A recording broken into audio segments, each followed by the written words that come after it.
Okay so let's say कि आप अपनी फैमिली के साथ किसी होटल में जाते हो और वहां पर उनके साथ एक क्वालिटी टाइम स्पेंड कर रहे हो, लेकिन अचानक आपको पता चलता है कि वहां पर कुछ टेररिस्ट्स ने अटैक कर दिया और आपकी पूरी फैमिली को वो मार सकते हैं। तो सवाल यह है कि आप क्या करोगे। अगर आप सोच रहे हो कि यार उस टाइम देखा जाएगा या फिर मेरे साथ ऐसा नहीं होगा, तो ये एक बहुत बड़ी बेवकूफी है, क्योंकि 26 नवंबर 2008 में ताज में ऐसा ही हुआ था। और इवन 20 साल तक यूएस नेवी सील में काम कर चुके क्लिंट एमर्सन अपनी बुक 100 डेडली स्किल्स में कहते हैं कि मोस्ट प्रोबेबली हमारी लाइफ में कभी ना कभी ऐसी सिचुएशन जरूर आएगी जिसके लिए हमें पहले से ही पता होना चाहिए कि अगर कभी ऐसा हुआ तो हमें एग्जैक्टली करना क्या है। और अगर हम टेररिस्ट वाला एग्जांपल ले तो क्लिंट एमर्सन बोलते हैं कि इस केस में सबसे बहादुरी वाला काम ये होगा कि हम 3 स्टेप एल्गोरिथम को फॉलो करें, जिसमें सबसे पहला स्टेप कहता है रन, यानी भागो। Yes, you heard it right. हमें कोई हिंदी मूवी की तरह लड़ना नहीं है, बल्कि पहला स्टेप ये है कि उस सिचुएशन को कंप्लीटली अवॉइड करो। इसीलिए जब भी हम किसी रेस्टोरेंट में किसी नए शहर में बैठे हैं तो हमें हमेशा पहले से पता होना चाहिए कि अगर कुछ मिसहैपनिंग हो जाती है तो हमें कहां से भागना है, और अगर टेररिस्ट वगैरह गन के साथ हैं तो हमें जिगजैग पैटर्न में भागना है ताकि वो सीधा हमारी तरफ एम ना कर पाए। सेकंड स्टेप कहता है हाइड, यानी अगर हम भाग नहीं सकते तो हमें कोशिश करनी है कि हमें कहीं छुप जाना है कवर के अंदर। कवर वो चीजें हैं जो बुलेट्स को रोक सकती हैं, जैसे कि पिलर्स या कोई मोटी दीवार। लेकिन हो सकता है कि हम टेररिस्ट के साथ किसी ऐसी जगह पे बंद हो जाए जहां पर सिर्फ हमारे पास 2 ऑप्शन हो, फाइट और डाई। और सिर्फ इस सिचुएशन में हमें ये थर्ड स्टेप फॉलो करना है जो कहता है फाइट। अब लड़ने का एक ही तरीका है और वो ये है कि हम भी आसपास जो चीजें हैं उनमें से किसी चीज को हथियार बनाएं। वैसे तो क्लिंट रेकमेंड करते हैं कि हमारे पास पहले से कुछ ना कुछ होना चाहिए, जिसे हम एवरीडे किट कहते हैं। इस एवरीडे किट में सबसे पहली चीज आती है पेन। अब हम में से कई लोग सोच रहे होंगे पेन, यार ये क्या कर सकता है। तो हमारे पास कोई प्लास्टिक का पेन नहीं बल्कि स्टील बैरल का पेन होना चाहिए। और अगर हमारा एनिमी हमारे पास आता है तो इस पेन को इस तरीके से पकड़ के हमें कोशिश करनी है कि उसके सेंसिटिव जगह पर हम लगातार 5 से 10 बार वार करें, जैसे कि आंखें, किडनी, रिब्स एक्सेट्रा। यानी उसे जल्दी से जल्दी हमें जितनी हो सके पेन देनी है ताकि वो शॉक में आ जाए और काफी देर तक हिल ना पाए, और फिर हमें फटाफट वहां से भाग जाना है। सेकेंड मेथड जो हम यूज कर सकते हैं वो है न्यूज़पेपर। अब लगता है कि एक कागज क्या कर सकता है, तो क्लेमेंट कहते हैं कि इस टेक्निक को यूरोप में सॉकर सिक्योरिटी टीम भी यूज करती थी। तो गोल ये है कि काफी सारे पेपर्स की शीट को लेकर उसे टाइटली पैक करो, और अगर हो सके तो उसके आगे एक नेल लगा दो, और ये बहुत ही स्ट्रॉन्ग वेपन बन जाएगा। अगेन हमें अपने एनिमी की सेंसिटिव जगह पर मारना है और भाग जाना है। सेकेंड स्किल जो हमारे पास होनी चाहिए वो ये है कि do not respond in every criticism. Italy की सबसे अमीर सिटीज में से एक सिटी का नाम था टेरेंटम, और साथ में टेरेंटम की सिटी के लोग खुद को स्पार्टन्स जितना शक्तिशाली मानते थे, क्योंकि पहले वो स्पार्टन्स की ही एक कॉलोनी थी। अब हुआ ये कि रोमन्स को डर था कि अगर उसके दुश्मनों ने टेरेंटम पर कब्जा कर लिया तो टेरेंटम के पास इतना पैसा है कि उनके दुश्मन रोमन्स के साथ उन पैसों को यूज करके काफी सालों तक लड़ सकते हैं। इसलिए रोमन्स ने टेरेंटम की सिटी के लिए एक समझौते के लिए अपना एडमिरल भेजा, लेकिन टेरेंटम के लोगों ने रोमन्स के एडमिरल को ही मार डाला।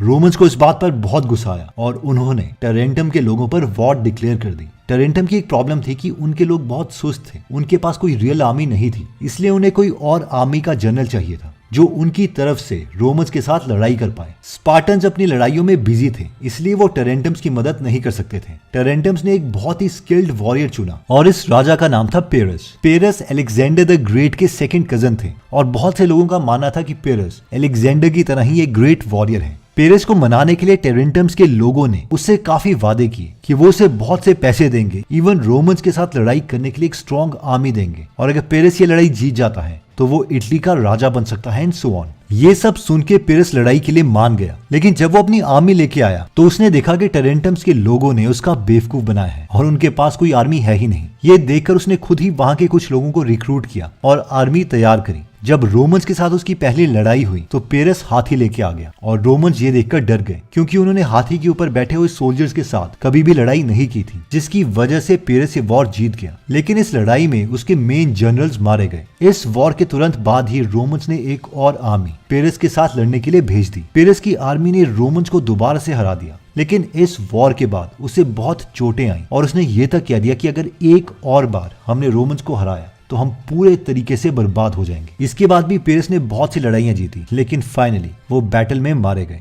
अगर अभी हम गूगल में सर्च करते हैं पीरिक विक्ट्री तो इसका मतलब आता है कि एक ऐसी लड़ाई जिसे जीत के भी फायदा नहीं है, और ये पीरिक की लाइफ के ऊपर ही है। कि रोमन्स के साथ उसे ये लड़ाई लड़नी ही नहीं चाहिए थी, क्योंकि टेरेंटम के लोग जिनके लिए वो लड़ाई लड़ रहा था वो खुद ही डिसिप्लिन्ड नहीं थे। विंस्टन चर्चिल का एक कोट है, अगर तुमने लाइफ में अपने डेस्टिनेशन तक पहुंचना है तो रास्ते में हर भौंकते हुए कुत्ते की तरफ पत्थर मत फेंको, वरना सारी एनर्जी इसमें ही खत्म हो जाएगी और तुम अपने गोल तक कभी भी नहीं पहुंच पाओगे। और रियल मैन की ये सबसे बड़ी क्वालिटी है, they do not respond to every criticism. बहुत से लोग हमें क्रिटिसाइज करेंगे, लेकिन हमें हर किसी को आंसर करने की जरूरत नहीं है। रिसेंटली इलॉन मस्क ने जब ट्वीट किया कि वो ट्विटर के अकाउंट के सामने ब्लू टिक को लगाने के लिए हर महीने $8 पर मंथ चार्ज करेंगे, तो काफी लोगों ने उन्हें इसके लिए क्रिटिसाइज किया, लेकिन इलॉन मस्क को इससे कोई फर्क नहीं पड़ता। उन्होंने वापस ट्वीट किया, आपका फीडबैक बहुत अच्छा था, लेकिन अब $8 पर मंथ पे करो। I hope you got the point. Next skill कहती है टॉक लॉजिक विद पीपल।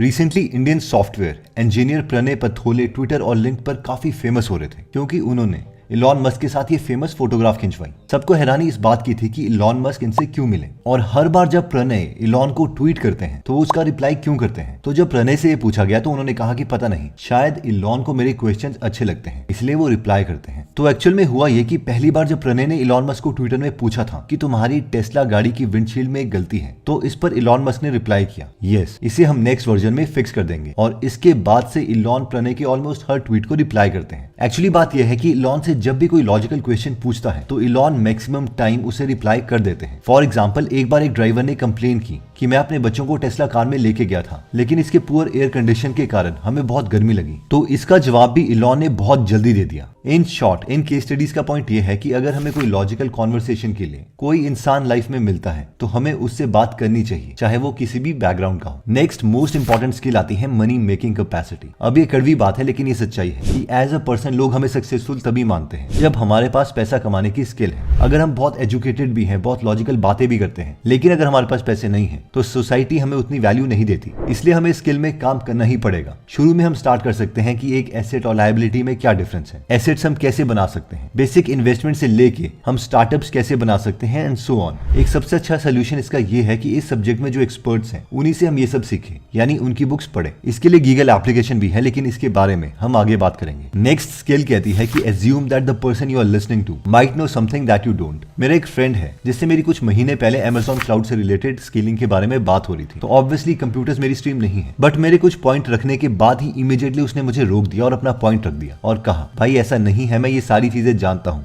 मैं इवन इसे पढ़ाता भी हूँ। बाद में जब मैंने अपनी टेक्निकल टीम से बात करी तो उन्होंने कहा कि इस केस में आप ठीक थे। तो मुझे एक इंसिडेंट याद आया एवरीडे एस्ट्रोनॉट यूट्यूब चैनल का, जिसमें यूट्यूबर टिम टॉड एक बार इलॉन मस्क का इंटरव्यू ले रहे थे और उन्होंने इलॉन मस्क को उनके स्पेसएक्स के रॉकेट्स के बारे में एक कमी बताई। तो इलॉन मस्क ये भी सोच सकते थे कि इस यूट्यूबर को इस सब्जेक्ट के बारे में कुछ नहीं पता, मैं इसकी बात क्यों सुनूं, लेकिन ऐसा हुआ नहीं। उन्होंने टिम की बात सुनी और एक्चुअल में अपने रॉकेट्स में इंप्रूवमेंट्स की। In short the point is कि जो दूसरा आदमी है उसे कुछ ऐसी बात पता हो सकती है जो हमारे ब्रेन ने कभी भी नहीं सोची, इसलिए पहले हमें सबकी बात सुन लेनी चाहिए। बेशक उसके बाद दिमाग में किसी लॉजिकल आर्ग्यूमेंट से उसे बकवास समझ के इंप्लीमेंट ना करो। नेक्स्ट स्किल आती है कम्युनिकेशन स्किल्स। अगर हम कॉन्फिडेंटली अपने आइडियाज किसी के सामने नहीं रख सकते तो लाइफ में सक्सेसफुल होने के चांसेस बहुत कम हो जाते हैं। कम्युनिकेशन स्किल्स की जब हम बात करें तो मैक्सिमम लोग सोचते हैं कि इसमें हमें बोलने आना चाहिए, लेकिन अगर हम एक एवरेज स्पीकर भी हैं तो हम एक अच्छी कम्युनिकेशन के लिए 2 और काम कर सकते हैं। इसमें पहला काम यह है कि हम अपने बॉडी पोस्चर को अच्छा रखें। 12 रूल्स ऑफ लाइफ बुक के ऑथर जॉर्डन पीटरसन कहते हैं कि एक स्ट्रांग बॉडी का मतलब होता है सर्वाइव करने के ज्यादा चांसेस होना। आइए लॉबस्टर यानी केकड़े की बात करते हैं। समुद्र के नीचे गहराई में सर्वाइव करने के लिए उसे बहुत संघर्ष करना पड़ता है। एक अच्छे पोस्चर वाला केकड़ा अपने एरिया का विनर होता है, वो आसानी से अपने शिकार को फंसा सकता है। दूसरी ओर एक झुका हुआ केकड़ा हमेशा एक लूजर ही होता है, वो कहीं भी ज्यादा लंबे समय तक सर्वाइव नहीं कर सकता। ऐसे में उसे एक नए और दूसरे एरिया की तलाश रहती है। अगर वो खुद को नहीं बदलेगा तो वो हमेशा एक बेघर केकड़ा ही बना रहेगा और शायद उसे कोई भी साथी ना मिले। इंसान भी इस केस में बिल्कुल केकड़े की तरह है। खुद को लूजर मत बनने दो। अच्छे मौके के दरवाजे हमारे लिए सिर्फ तब खुलेंगे जब हमारे थॉट्स पॉजिटिव होंगे। तो अपने कंधों और सर को झुकाए बिना स्ट्रेट खड़े होना शुरू हो जाओ। अपनी बॉडी में सेरोटोनिन हार्मोन का लेवल बढ़ाने की कोशिश करो। कम्युनिकेशन में सेकंड स्टेप आता है लिसन। एक लड़का बहुत ही शर्मीला था। वो हमेशा अपने आप को कोसता था कि वो एक नीडर कम्युनिकेटर क्यों नहीं बन पाता,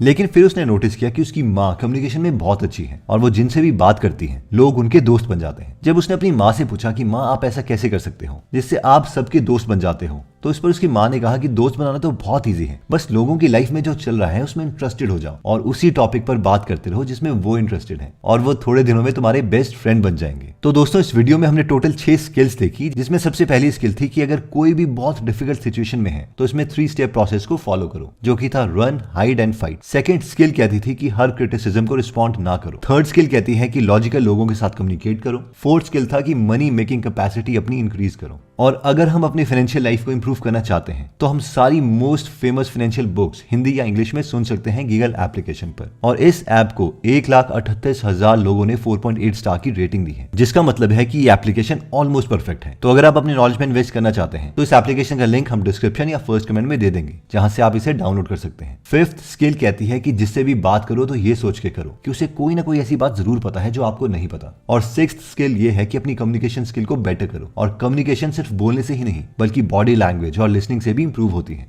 एनीवेज दोस्तों, अगर आप ऐसी नॉलेजेबल वीडियोस मिस नहीं करना चाहते तो सब्सक्राइब करने के बाद बेल का बटन दबाना मत भूलिएगा। आप कमेंट करके ये भी बता सकते हैं कि आप नेक्स्ट वीडियो किस टॉपिक पर चाहते हैं। जल्दी हम आपसे दोबारा मिलेंगे। जय हिंद।